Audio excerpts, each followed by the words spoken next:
Hello there, everybody. This is Alex from Hardcore Guides, bringing my Splatterhouse Brutal Mode. Right? Yeah, Splatterhouse Brutal Mode, no upgrade run. God damn. That thing is so hard to say. Anyway, we are now doing a beast with a human heart today. If I'm not mistaken. Hang on, let me just... I don't know why you open up these videos anyway, you dumbass. I'm talking to myself. So, starting off, relatively fun spot. I kind of like the 2D sections a lot. I think I mentioned that before. I do actively like the 2D sections. I think they're kind of fun. And kind of tempting to go back and play some old Splatterhouse. These little fucking fetus things, I just always use like Splatter Slash or Splatter Smash. Do be careful with this part right here because there's that little bat that can knock you down in the spikes and instantly kill you.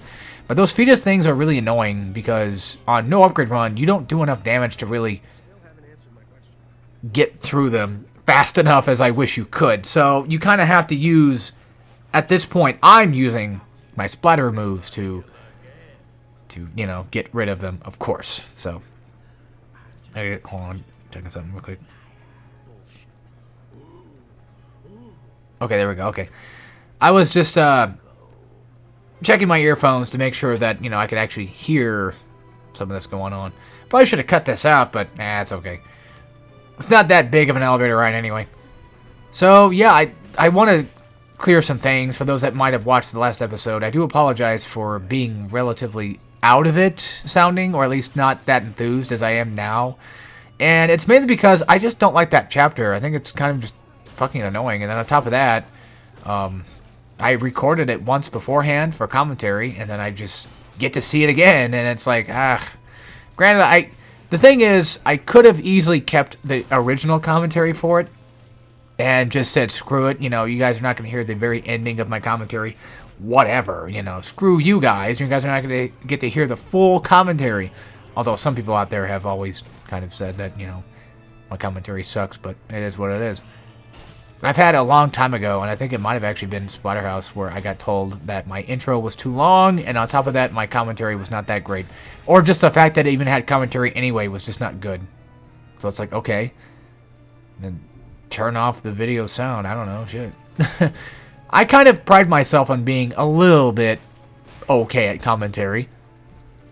I wouldn't call myself bad, but I wouldn't say I'm like the best. I'm not, you know, no PewDiePie / Markiplier, but I feel like I bring my own kind of thing to the table where I'm just kind of, you know, weird, wacky, silly, and trying to be as informal as I possibly can be. So, I don't know, I guess it's maybe not that unique, but eh. It is what it is. But one thing I can tell you guys for sure is I feel like I'm probably, you know, definitely up there in terms of Splatterhouse guides. I feel like I bring a pretty okay type of guide to this game, considering the fact that I did a no upgrade run. I feel like, because I keep checking online to see if anybody else has done it, and it just doesn't seem like anybody's done this yet, and I'm confused as to why. Granted, I think the reason could be the fact that this game is not that popular and that it has a cult following, but I feel like even games with cult followings tend to kind of end up having somebody do a no damage, or not no damage. Those have been done, yeah, but somebody should have done a no upgrade run by now, but then again, maybe people just kind of consider this one of those, you know, who cares? It's not that impressive. I don't know, I think it's a little impressive, a tad bit. Granted, you know, I've said this before, I don't think this game is that hard on no upgrade run. I mean, it does have points where it really does start to show that having an upgrade would have been nice, but that's like 2 times throughout the entire game that ends up being that hard anyway.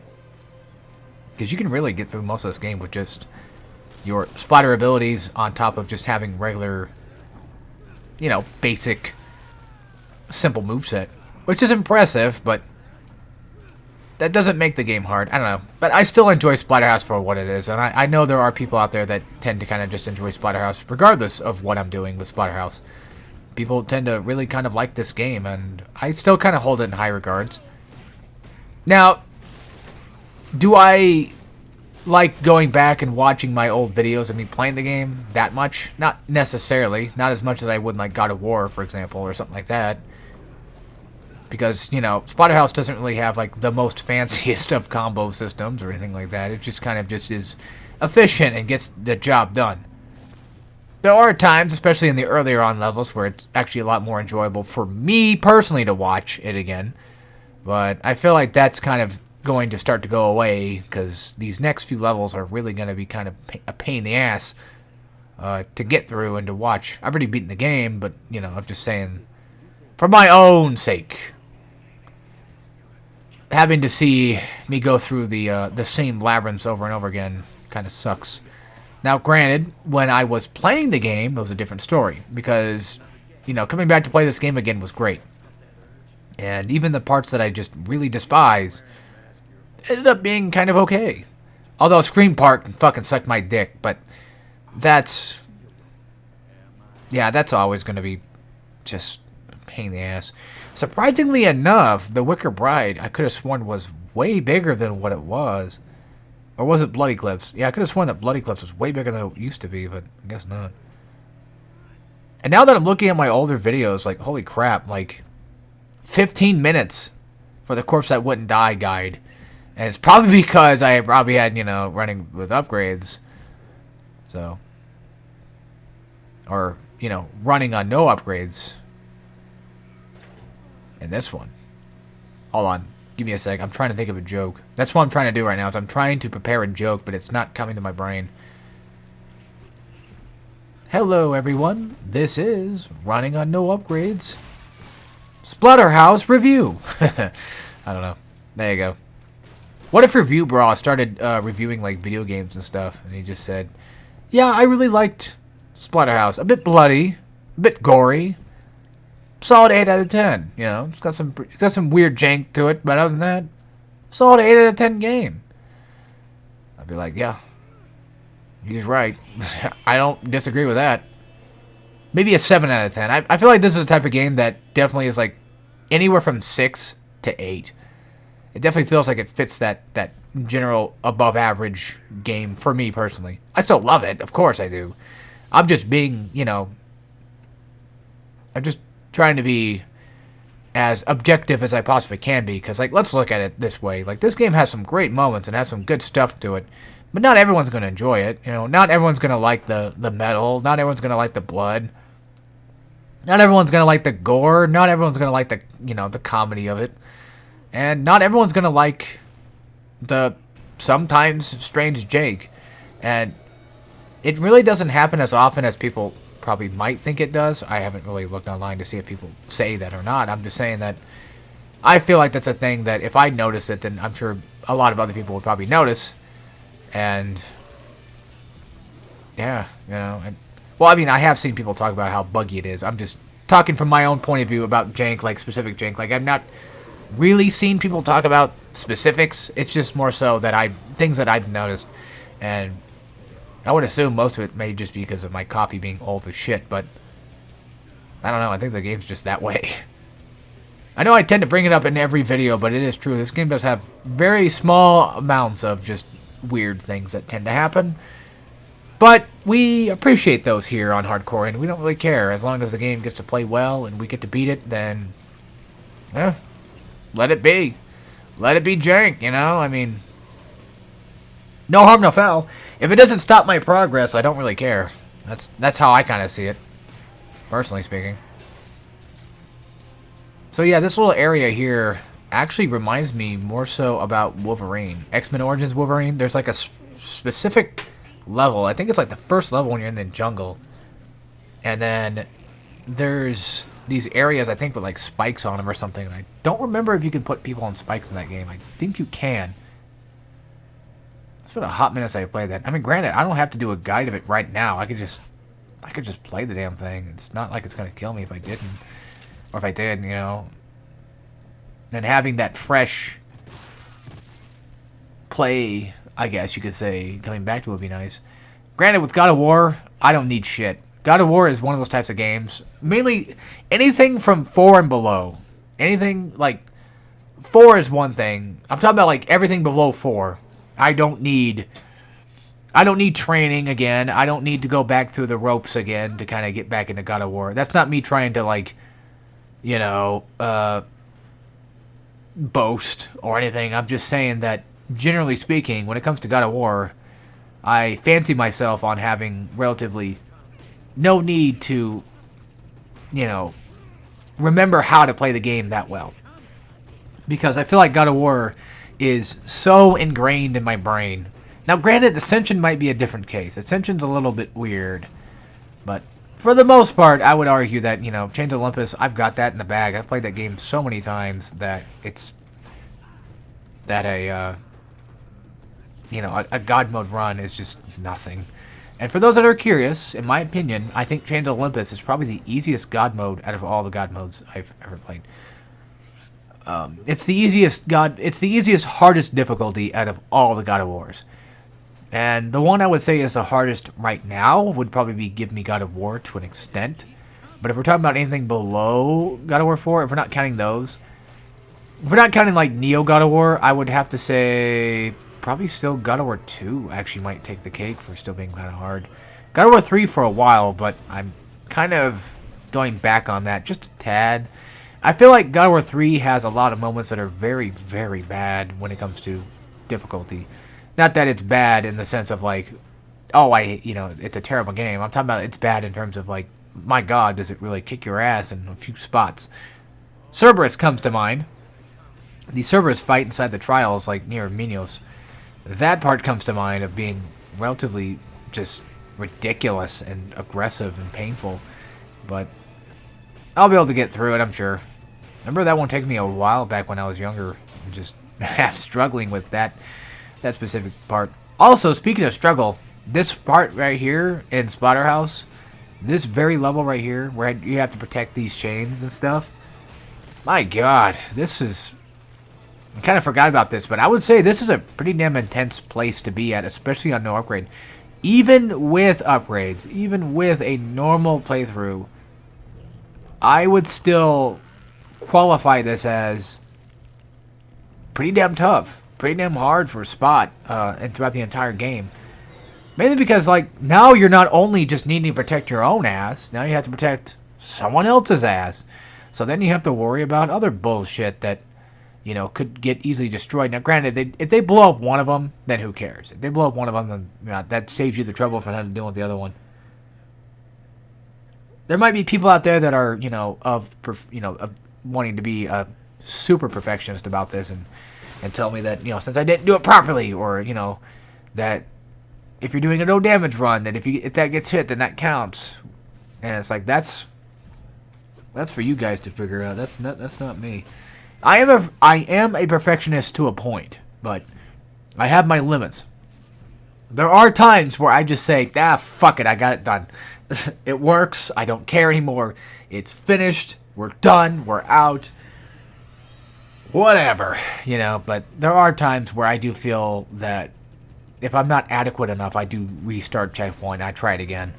I try not to do it too much, and I also try to not ever delete my specific videos or guides on the case of, I just did so bad when I first did it, and I'm embarrassed about my failures. No, if I fucking failed on here, then I failed, and I live up to it, and I just say, fudge it, continue on. And if I ever get to a point where I need to, like, maybe say, redo Ninja Gaiden or something, like, maybe it wasn't good enough of a guide, maybe later on in the future I might come back and be like, oh man, Ninja Gaiden, that was not a good guide, man, that was bad, man, that was terrible. Just fucking redo it. Just keep the old one, because that's still content for people to like and watch. I'm sorry, I just get all pissy when I see content creators I like just fucking deleting their stuff. And, like, there's a point where that's fine. There's a point where that's fine, and there's a point when I just feel like it's just kind of douchey, And there's always that retaliation that's like, oh, well, this is my channel, I do whatever I want. And it's like, yes, that's 100% true. That is 100% true. Now, granted, YouTube owns it mainly, but yes, that is your channel. You can do whatever you wish. However, I feel that when you're a content creator, I feel like you still kind of, in a way, especially when you start amassing an audience, that, it's nicer to kind of keep those older content and those older videos for people to kind of just go back and enjoy. And it always kind of sucks whenever, especially when, now this is a completely different person I'm talking about here, but just to kind of throw it out there, I used to do co-op stuff, you know, with my friend and what have you on like some of his old channels, but those videos are gone. And it kind of sucks for me because it's like I kind of miss those. I want to watch them again. Now, granted, you could say like just move on and, you know, not make such a big fuss. And it's like, yeah, of course. But like, I'm not trying to make a big fuss. I'm just trying to say in general, like, I kind of would like to see that again. You know, there are a lot of stuff that, especially I was in, that I would like to see again. But they're gone, so it is what it is. But the other person I was talking about is something else. I'm just saying in general, like, yeah, do whatever you want with your channel, but just keep in mind that there are people that like your stuff, and then when you get rid of that stuff, it kind of sucks. And that happens with anybody, not just one specific channel, not just one specific person. Like, there's plenty of videos that aren't even like dedicated to a specific channel that get deleted and they get, you know, re-archived and put somewhere else, and then you find them again, you're like, oh, there they are again, hell yeah, you know, I love that video. And then that one gets deleted and it gets taken down, and then you gotta go find it again. And then, you know, you're left having to literally just download your own fucking videos to keep the memories alive, you know? There's speaking of this, there's an old YouTube poop that I cannot remember the name of, although I believe I know the name. It's just, even when I look it up, it never comes up. There was a couple of YouTube poops. I think the same person made them, and I believe the name was Negative Nancy, was like the channel name, or at least the creator's name for it or something. And anyway, they had this thing where, hold on, let me just, I'm doing something real quick on video. They did these YouTube poops about, like, you know, Mario and Luigi from the cartoon, you know, and it was like a song that would basically talk about, like, you know, throwing the football.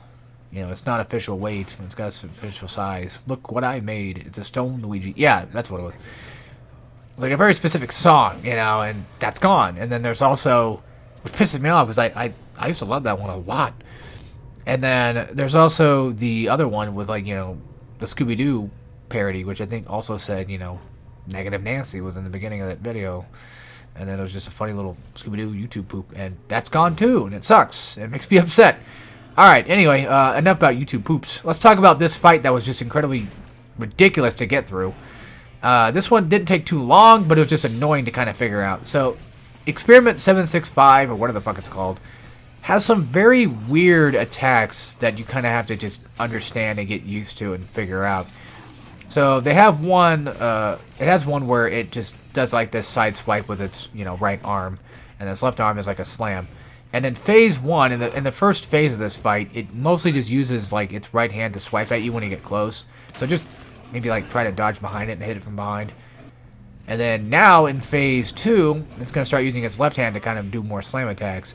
And the best part about this fight is whenever you grab it from behind, or not grab it behind, you know, whenever you do like the splatter move on it and you grab one of these electrical things, you get Necro back, so at least you can respawn with that. But trying to bait out that left hand is practically what I'm trying to go for, and being careful, you know, while I'm at it, just using Splatter Siphon as much as I can, or at least being a little bit more resourceful, because this fight just, it looks like it kind of sucks. It's not the worst, but it has some weirdness to it, like that move right there. Something else I want to talk about real fast before the video ends. I did die, and I did get a checkpoint. So after the first phase, you do get a checkpoint. So keep that in mind if you're going through this and you're struggling with that first phase. Get to that first checkpoint and you'll be alright. I think right there, I think what happened with that dodge was just iframe dodge. So I got lucky with that one. And then, yeah, after phase 2, you get a weapon, and then you could just essentially just use your splatter stuff if you wanted to. I blocked, and I guess I somehow blocked every attack, but yeah, that's the end of the boss, and I'll see you guys in the next episode. And as always, take care, everybody.